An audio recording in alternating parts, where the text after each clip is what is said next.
Well, some of us are here because it's history making. Some of us are here because it's a march through which we can express anger and rage with America for what she has and is doing to us. So we're here for many reasons, but the basic reason that this was called was for atonement and reconciliation. Yo, DA, I keep hearing all this talk about we supposed to be marching in Washington, D.C. on October the 16th. But why are we marching? It's time to start building. Marching on Washington in October is a million. Black men standing up for his women, his children. October 16th is the appointment. And we call this the Day of Atonement. And what is the meaning of atonement, G? Means to atone for wrong or any injury that you committed or was done unto you by another. Time to atone, cause we are flesh and bone of each other. This is a day of prayer and reconciliation. We help to build this nation. Where's our reparations? We ain't totally dependent on this government's help. We can pool our resources, we can do for self. Black women always stood when we wasn't strong. But this time we asking, sister, please stay home. And let the black man show he love you and his children. And let him march on Washington as one in a million.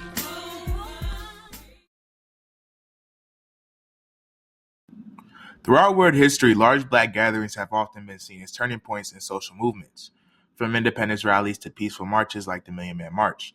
These abundant gatherings are used as tools to make a change within a community. One major event that has become infamous in black history is the Million Man March. So it is necessary for me, in as short a time as possible, to give as full an explanation of atonement as possible. As I said earlier, atonement is the 5th stage in an 8-stage process. So let's go back to the first stage of the process that brings us into perfect union with God.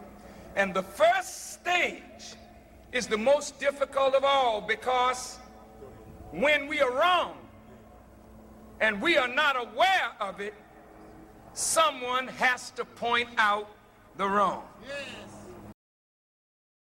By the late 20th century, many so-called American Negroes continue to face economic inequality, systemic racism, and social division.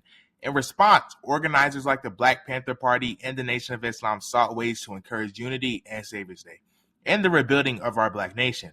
On October 16, 1995, nearly 2 million men gathered peacefully in Washington, D.C. for what became known as the Million Man March. The Honorable Minister Louis Farrakhan was one of the event's main organizers.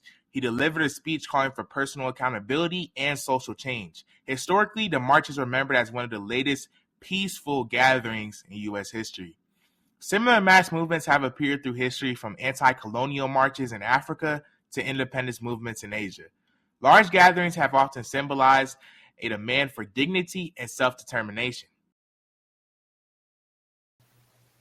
Saviours Day is an annual event that joins members of the Nation of Islam together to commemorate our Savior, Master Fard Muhammad, to whom praise is due forever. On this day, he came to his people. He began lifting us from the dead-like state we were in. Over the years, Saviours Day has drawn attendees from across the country and has addressed topics such as education, discipline, and social issues. You gotta look beyond my lips and the way I'm fashioned. You gotta look into me. And when you look into me, you'll find the same that's into you, and that's God.